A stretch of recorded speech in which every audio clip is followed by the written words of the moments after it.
My name's Adam, and up until a few weeks ago, I thought I had a pretty solid life. You know, the kind where the days blend together in a comforting routine: work, home, dinner, Netflix, and the occasional weekend outing with friends. My wife, Emily, and I had been married for 12 years. We had 2 kids, Lily, 10, and Ben, 8. Our life was a picture-perfect suburban cliché, down to the white picket fence and the dog that barked at the mailman. Emily was the love of my life. We met in college, shared a dorm party kiss, and from that point on, we were inseparable. She was smart, driven, and had this infectious laugh that could fill a room. I worked as an IT specialist, which was as boring as it sounds, but it paid the bills. Emily managed a small team at a local marketing firm, a job she loved, and I loved hearing about her projects, even if I didn't always understand them. Lately, though, things had been off. It started with small things: Emily taking her phone with her everywhere, even to the bathroom. I mean, who needs their phone for a 2-minute trip to pee? She had also started going out more often, claiming late work meetings or girls' nights that never seemed to involve any of the friends I knew. There was this one night I couldn't shake from my mind. She said she was going out with coworkers for drinks. I had no reason to doubt her until I called around 10 p.m. just to see if she needed a ride. The call went straight to voicemail. She didn't come home until after midnight, smelling faintly of mint and something I couldn't place: cologne, maybe. She said her phone had died, but the little green battery icon showed 76% when she plugged it in. I let it go, of course. I didn't want to be that guy, the insecure husband, the suspicious one. So, I pushed it down and tried to move on. But the little things kept adding up. She'd gotten into the habit of locking her phone, setting it face down on the counter. I'd catch her smiling at texts and then immediately swiping them away when I entered the room. Our conversations became transactional: who's picking up the kids, what's for dinner, did you pay the electric bill?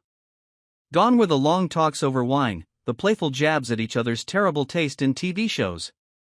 I told myself it was just a rough patch. Every marriage has them, right? I started putting more effort into flowers, surprise lunch dates, offering to take the kids out so she could have time to herself. She appreciated it, or at least she said she did. But the distance remained, a thin, invisible wall between us. It felt like I was living with a stranger, like I was an actor in my own life, going through the motions. I'd lie awake at night, staring at the ceiling, wondering what I'd done wrong, where I'd messed up. And then, last Tuesday, I found it. The first crack in the facade. Emily had left her laptop open on the kitchen counter while she was in the shower. She almost never used it at home. It was her work computer, but it was sitting there, screen glowing with an open email thread. My eyes caught a snippet of a message: "Can't wait to see you again. Last night was incredible." I told myself not to look. I wasn't that kind of person. I trusted my wife. But my hand moved on its own, clicking into the email. The sender's name was just Jay. The messages were intimate, flirty. They talked about a dinner I knew nothing about, a private nightcap at his place, and a lingering kiss as she left. My stomach twisted. I snapped the laptop shut, my mind reeling. I didn't confront her, not yet.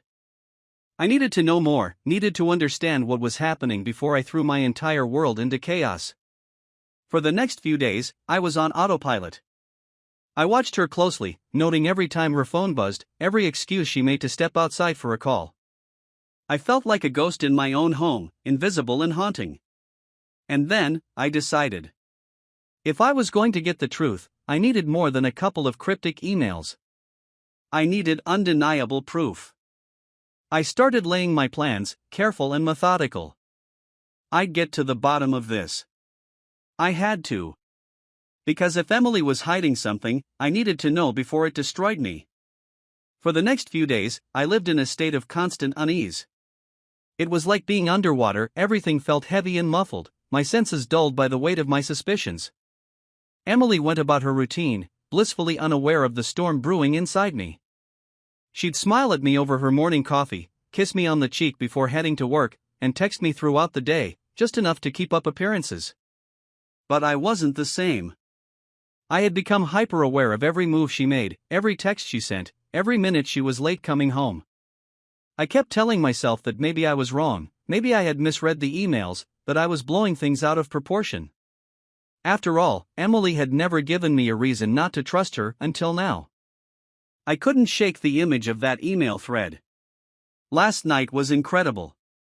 Those words repeated in my mind like a broken record, each pass dulling the edge of my denial.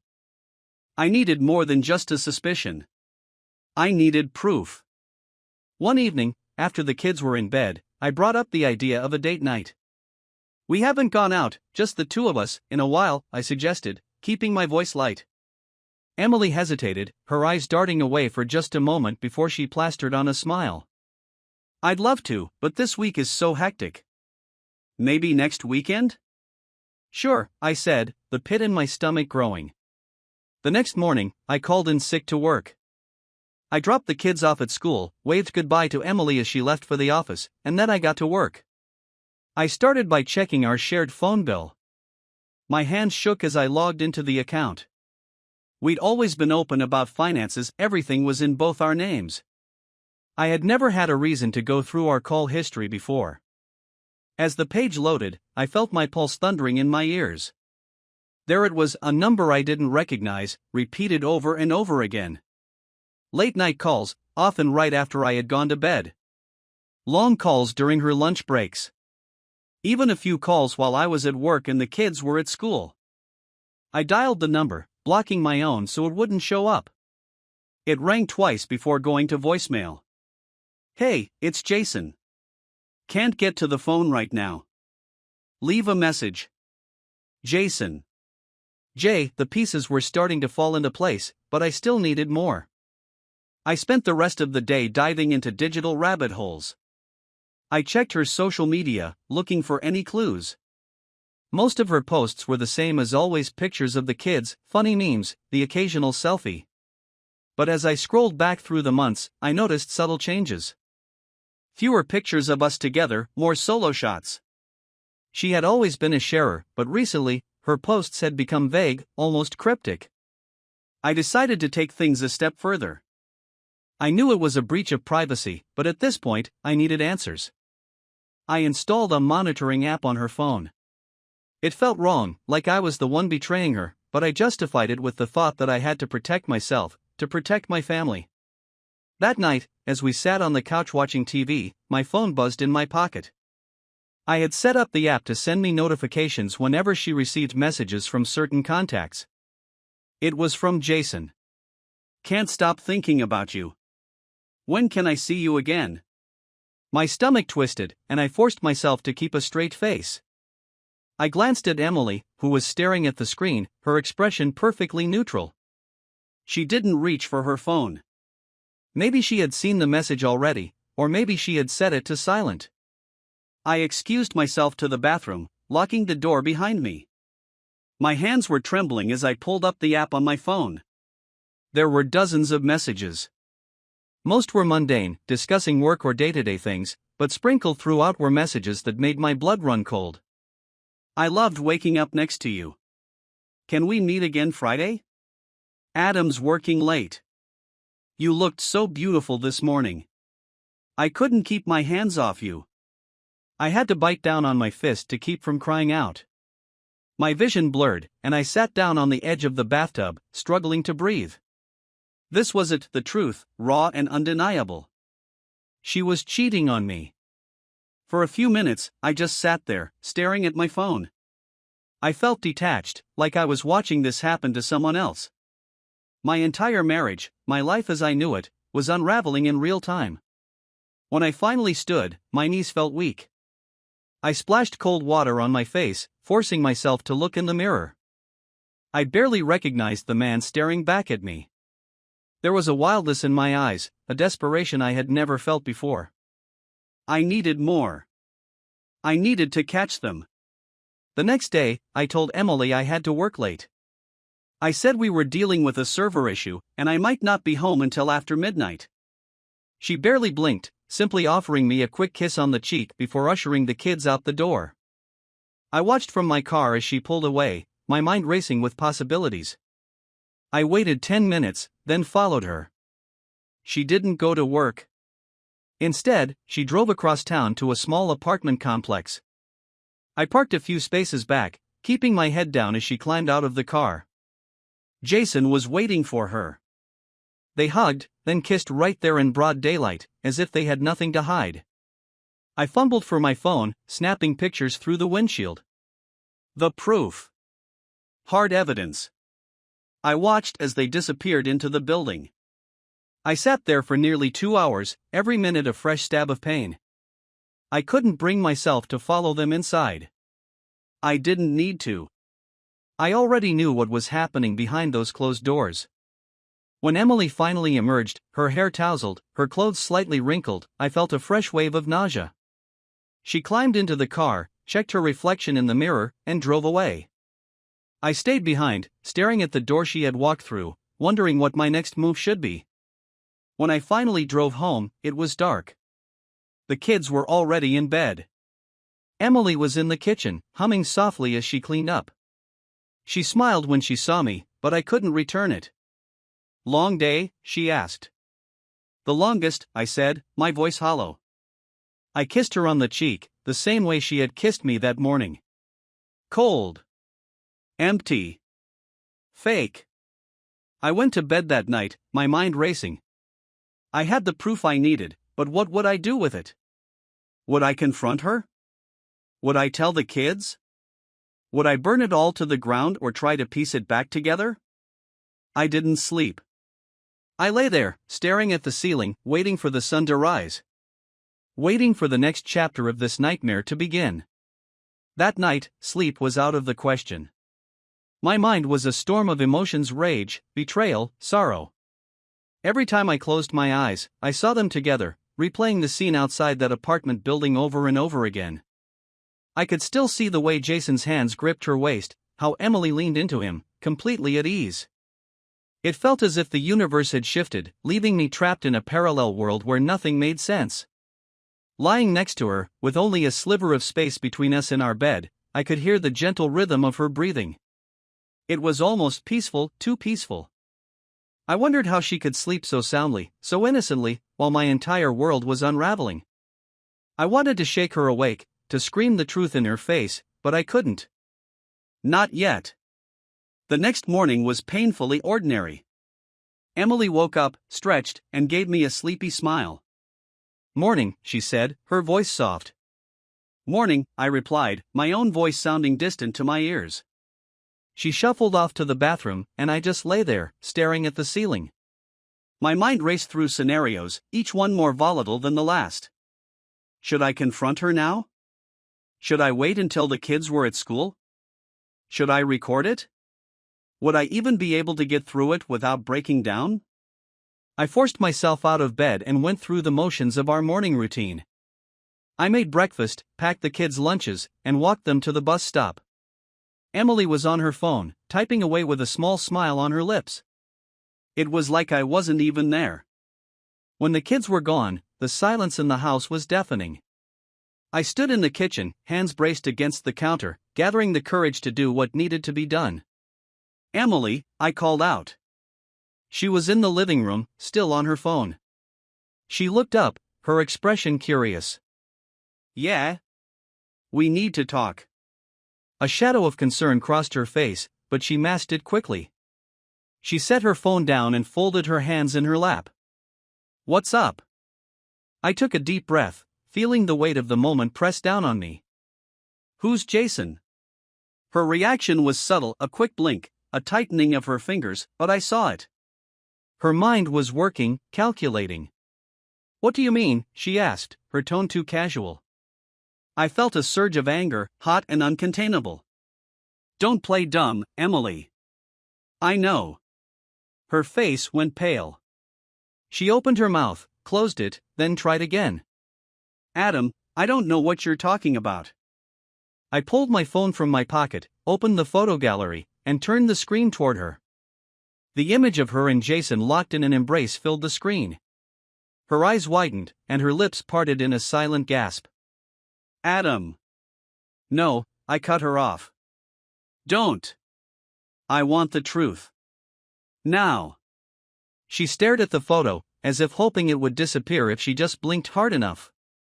Her hands began to tremble, and she wrapped her arms around herself, a defensive gesture. It's not what it looks like, she whispered. I laughed, a bitter, broken sound. Really? Because it looks like my wife is having an affair. Tears welled up in her eyes, but I felt nothing. I was hollow, emptied of everything except the need for answers. How long? I demanded. Adam, please. How long? I shouted, the sound echoing off the walls. She flinched, her shoulders curling inward. 6 months, she said, her voice barely above a whisper. 6 months. Half a year. I felt the floor tilt beneath me, and I gripped the back of the couch to steady myself. Why? The word escaped me, filled with every ounce of hurt I felt. Emily's tears broke free, rolling down her cheeks. I don't know. I was lonely. Lonely? I repeated, my voice sharp. You had me. You had our kids. You had everything. She shook her head, a sob hitching in her throat. You were always busy, always working. You'd come home and just disconnect. I felt like I was living with a stranger. That's bullshit, I snapped. I've been here. I've always been here. You're the one who checked out. Her face crumpled, and she covered her mouth with her hand. I didn't mean for it to happen. It started as just talking. He listened to me. He made me feel seen. Seen? My voice was hoarse. You know who doesn't feel seen? Me. The guy who's been living a lie for 6 fucking months. She sobbed openly now, her shoulders shaking. I'm sorry, Adam.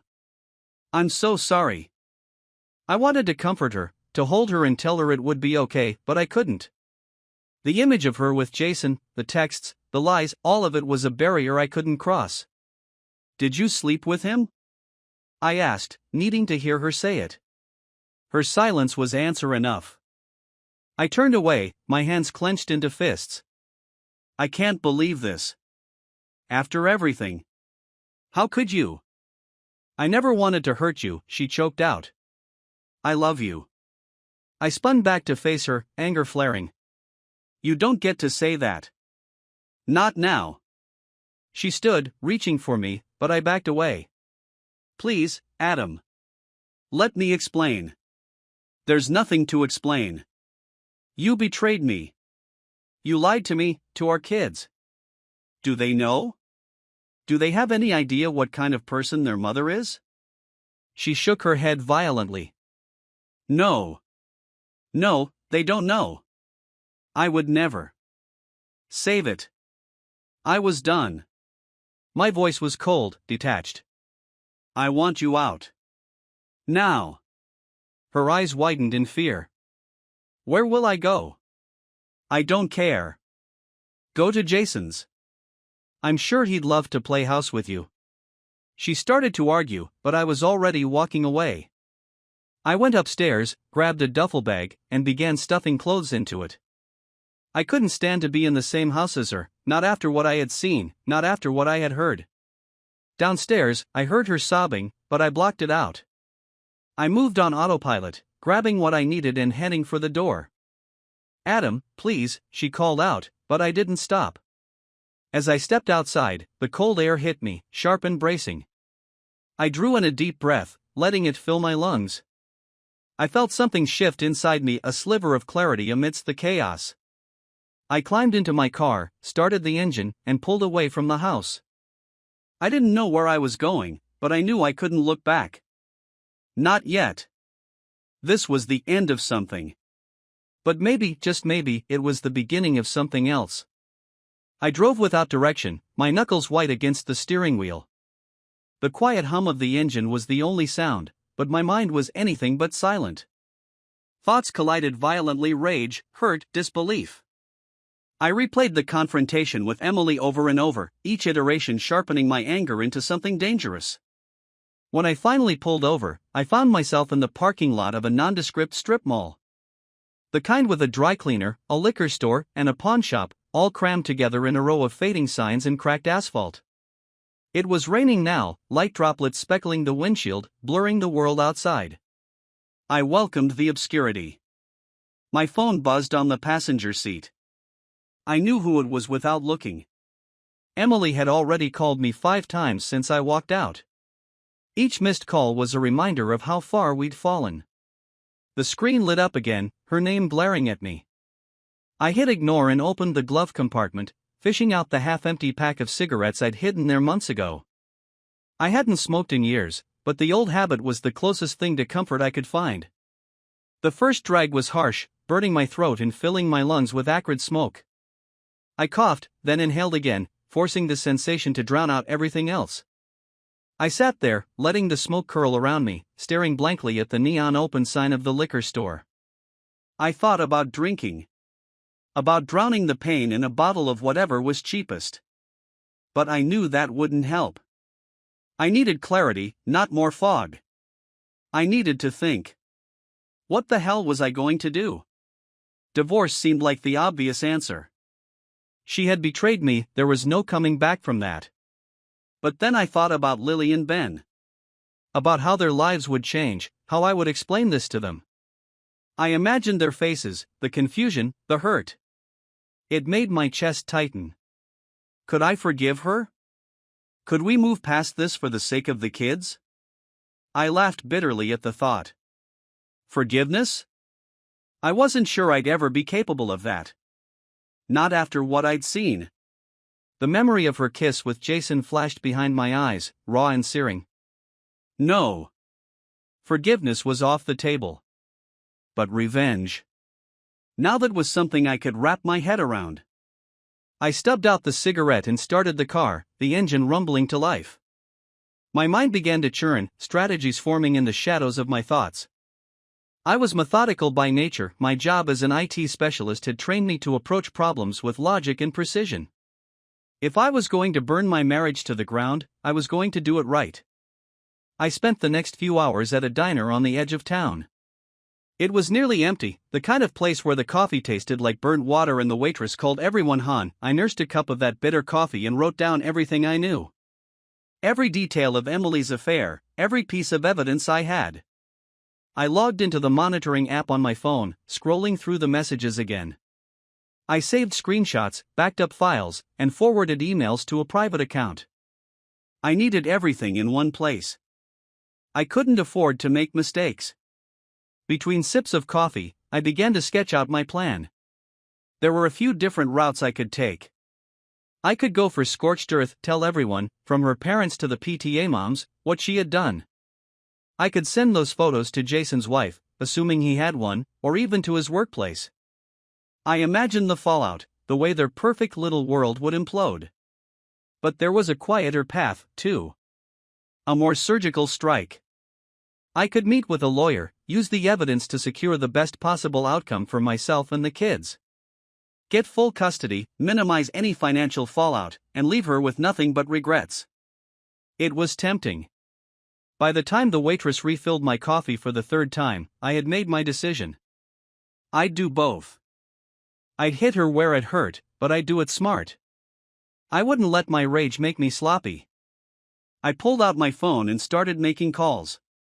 First, to a divorce attorney I'd heard about from a coworker who had gone through a messy split last year. The guy had a reputation for being ruthless, exactly what I needed. His assistant scheduled me for a consultation the next morning. Next, I called my brother, Mark. He lived about an hour away and had always been the kind of guy you could rely on. We hadn't been particularly close over the years, life had a way of pulling us in different directions, but I knew he'd be there if I asked. "Hey, man," I said when he picked up. "I need a favor." Mark didn't ask questions. He told me to come over and bring whatever I needed. His voice was warm, steady, the first bit of comfort I'd felt all day. I paid my bill, left a decent tip, and headed back to my car. My phone buzzed again, but this time it wasn't Emily. It was a text from my mom, asking if everything was okay. Emily must have called her. I typed out a quick response, "I'm fine." I'll explain later. And started driving. The drive to Mark's house felt longer than it was. I took back roads, avoiding the highway, needing the time and space to clear my head. The rain had stopped, but the sky remained heavy, clouds hanging low and gray. When I pulled into Mark's driveway, he was already outside, hands shoved into the pockets of his worn jacket. He looked older than I remembered, lines around his eyes and a hint of gray at his temples. But his expression was the same, calm, dependable. He didn't say anything as I stepped out of the car. He just opened his arms, and for the first time since this nightmare began, I let myself break. We stood there for a long time, the chill of the evening settling in around us. When I finally pulled away, Mark led me inside, where his wife, Sarah, had set up the guest room. She greeted me with a hug, no questions, just acceptance. I felt a pang of gratitude. Over the next few hours, I told them everything. I showed them the photos, the messages, laid out my plan. Mark listened, his expression hardening with every word. Sarah's eyes filled with tears, and I could see the hurt and anger mirrored in her face. "You do whatever you need to do," Mark said when I finished. "We've got your back." It was all I needed to hear. I spent the night in their guest room, staring at the ceiling.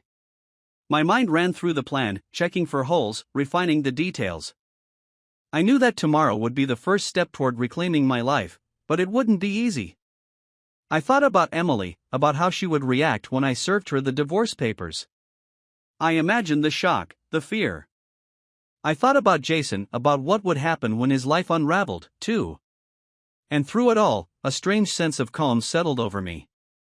This was my path forward. I was done being the victim. Tomorrow, I would become something else entirely. I woke up feeling different. Not better, not worse, just different. Maybe it was the clarity that comes after a storm, the way the world looks strangely calm after a tornado tears through it. Or maybe it was the knowledge that today, everything would change. I rolled over in the unfamiliar bed, staring at the ceiling. My phone was on the nightstand, buzzing with notifications. Emily had called 6 more times, left 5 voicemails, and sent multiple texts. I ignored them. I already knew what they would say. "Please talk to me. Adam, I'm so sorry. Let's figure this out. Come home.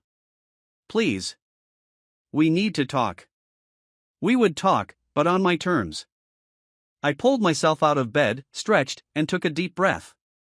Mark was already up, standing by the kitchen counter, sipping coffee like he'd been waiting for me. He looked at me with that mix of brotherly concern and quiet understanding. "You ready?" he asked, sliding a fresh cup of coffee toward me. I took it and nodded. "Yeah." "Lawyer first?" "Yeah." "And then?" "Then I go home." Mark didn't argue. He just clapped a hand on my shoulder. "You're doing the right thing." I wasn't sure if it was the right thing, but it was the only thing left to do. The meeting with the lawyer was exactly what I needed. His name was Greg Hollis, a sharp, no-nonsense guy who wasted no time getting to the point. "You have enough evidence to make this go in your favor," he said, flipping through the printed screenshots I had brought.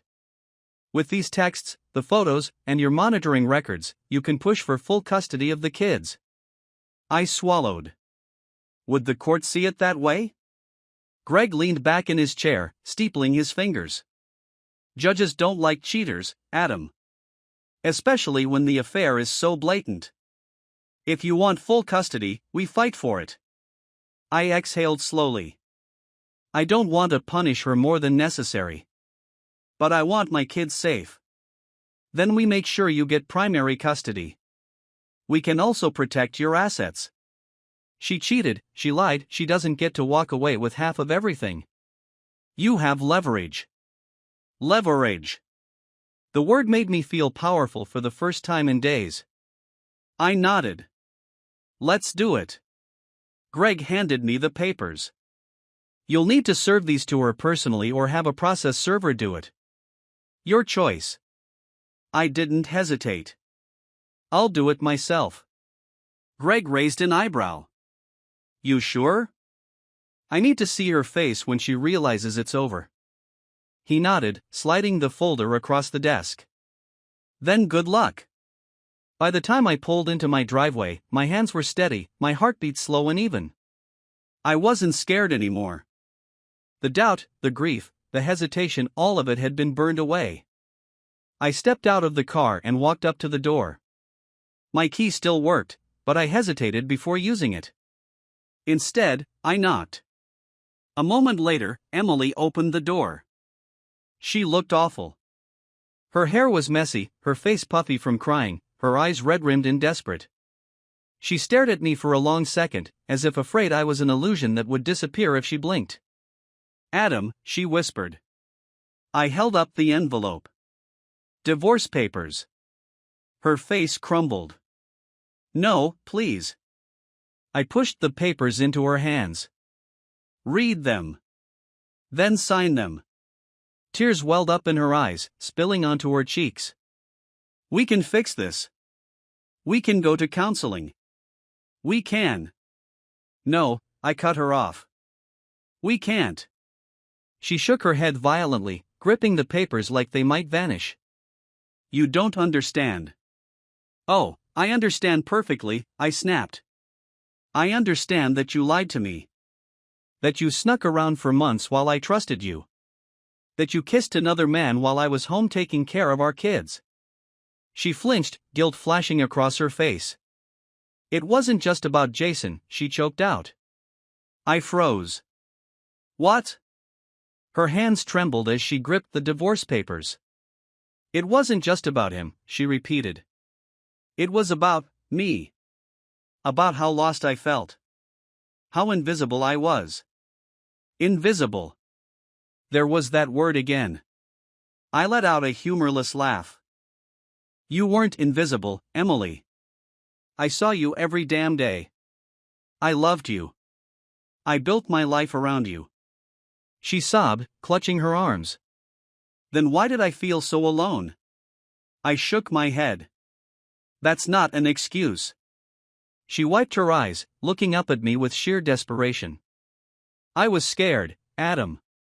Scared that we had become nothing more than parents, that we had lost who we were.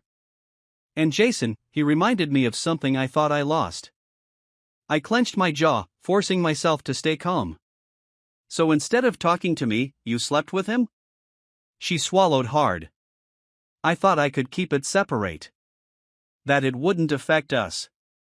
I stared at her, disbelief mixing with the rage. "How could it not affect us?" She opened her mouth, then closed it, defeated. "I don't know." I took a step closer, lowering my voice. "You destroyed everything. For what? A few stolen moments?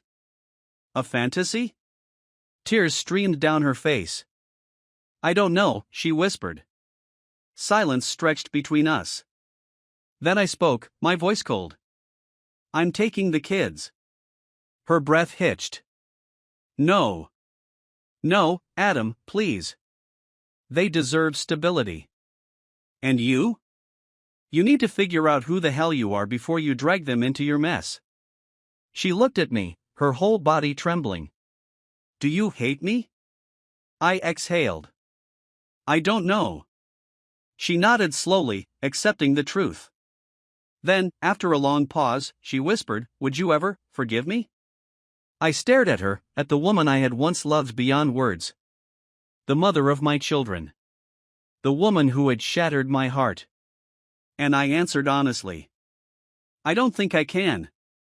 A sob racked through her body, but I had nothing left to give. I turned around and walked away, leaving her standing in the doorway, clutching the divorce papers like a lifeline. This was it. The end. I drove away from the house without looking back. I could still see Emily's tear-streaked face in my mind, her body trembling as she clutched the divorce papers. A part of me, some deeply buried instinct, wanted to turn around, to comfort her, to hold her like I had for the last 12 years. But that part of me was dying if it wasn't already dead. The house, the life we built, the love we once had, it all felt like an echo, something distant and faded, like an old photograph left in the sun too long. I didn't know where I was going at first. I just drove, letting the road stretch ahead of me like a blank slate, a future unwritten.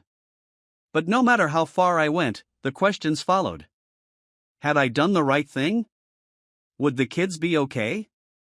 Was this the end of my pain, or just the beginning? By the time I reached Mark's house again, the sun had dipped below the horizon, casting everything in deep shades of blue and gray. He was waiting on the porch, a beer in one hand, his other stuffed into his pocket. "How'd it go?" he asked, his voice even, steady. I didn't answer right away. I climbed out of the car, shut the door, and took a deep breath. "It's over." Mark nodded, taking a sip of his beer. "Good.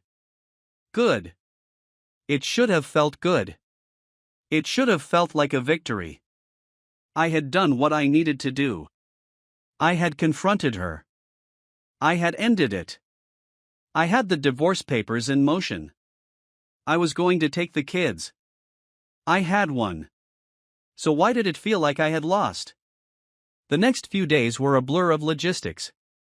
Meetings with the lawyer, discussions about custody, planning how to tell the kids. Every minute was filled with movement, but inside, I felt hollow. I stayed at Mark's house, though he and Sarah gave me space. The guest room became my temporary home, a place where I could exist without being reminded of the wreckage of my marriage. Emily had stopped calling. After I left that day, she must have realized there was nothing left to say. But then came the hard part, telling Lily and Ben. I met Emily at a park near our house, a neutral place, somewhere that didn't hold the ghosts of our marriage. The kids were already there, sitting on the swings, laughing at something Lily had said. Seeing them like that, so innocent, so untouched by what was about to happen, nearly broke me. Emily and I sat on a bench a few feet away. She looked exhausted, her face drawn and pale. "You sure about this?" she asked quietly. I gave her a sharp look. "Are you really asking me that?" She sighed, rubbing her temples. "No. I guess not." A long silence stretched between us. Then, finally, I called the kids over. They came running, their faces bright. "Dad." Ben grinned. "Are we going for ice cream?" Lily noticed the tension first. Her smile faltered. "What's wrong?" I swallowed. My mouth felt dry. Emily spoke first. "Sweethearts, your dad, and I need to tell you something." Ben climbed onto the bench next to me, resting his head against my arm. Lily crossed her arms, watching us warily. My voice cracked. I cleared my throat and tried again. "Mom and I aren't going to be together anymore." Ben blinked up at me. "What do you mean?" Emily reached for Lily's hand, but she pulled away. "It means we're getting a divorce," Emily said softly. Silence. Then Lily, always the sharp one, turned to her mother with narrowed eyes. "Why?" Emily hesitated, glancing at me, silently pleading for help. But I wasn't going to do it. She had to own this. Finally, she sighed. "Because sometimes, people change. And sometimes, even when they love each other, they can't stay together." Lily's jaw clenched. "Did you cheat?" Emily paled. Ben gasped. "Lily." But my daughter's eyes stayed locked on Emily. "Did you?" Emily opened her mouth, but nothing came out. Lily looked at me, her eyes filled with questions. I didn't say anything, but something in my face must have given me away, because she suddenly stood up, fists clenched. "You did." "Lily, it's not that simple," Emily started, reaching for her, but Lily stepped back. "Don't touch me." Her voice trembled. "You lied to us." Emily looked shattered. "I never lied to you, sweetheart." Lily scoffed. "Oh, really? You think sneaking around isn't lying?" Ben looked between us, his small face confused and afraid. "Wait. Mom, did you really cheat on Dad?" Emily turned to him, her lips trembling. "Benny, sweetheart." "Yes," I cut in. She whipped her head toward me, eyes wide. "Adam." "They deserve the truth," I said firmly. No more lies. Ben's face crumpled. Mom? Emily looked like she was going to be sick. I made a mistake. Lily let out a bitter laugh. A mistake? A mistake is forgetting to pick us up from school. A mistake is burning dinner. This, she gestured wildly at the space between us. Is something else? Emily opened her mouth, but Lily shook her head. I don't want to hear it. She turned to me. Where are we going? I hesitated. We haven't figured that out yet, sweetheart. Well, I'm not staying with her. Emily flinched, tears pooling in her eyes. Lily, please. No, Lily said, voice hard. I don't want to hear anything from you. Ever again. Ben was crying now, confused and overwhelmed. But I don't want to leave home. I put a hand on his back. We'll figure it out, buddy. I promise. He sniffled, wiping his nose on his sleeve. Are you and Mom ever going to love each other again? The question was a dagger straight to my heart. Emily sobbed. Oh, Benny. I swallowed hard, forcing myself to speak through the pain. We'll always love you and your sister. That will never change. Ben nodded, but he didn't look convinced. Lily grabbed his hand. Come on, Benny. He followed her, still sniffling. I stood up, staring at Emily. She looked broken. Lost. This is your doing, I said, my voice cold. You did this. She let out a shaky breath. I know. Live with it.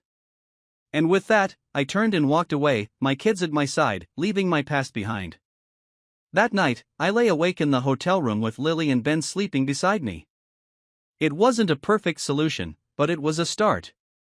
I stared at the ceiling, my mind turning over everything that had happened. Emily was gone. The life I had built was gone. But my kids? They were still here. And maybe, just maybe, that was enough. For now.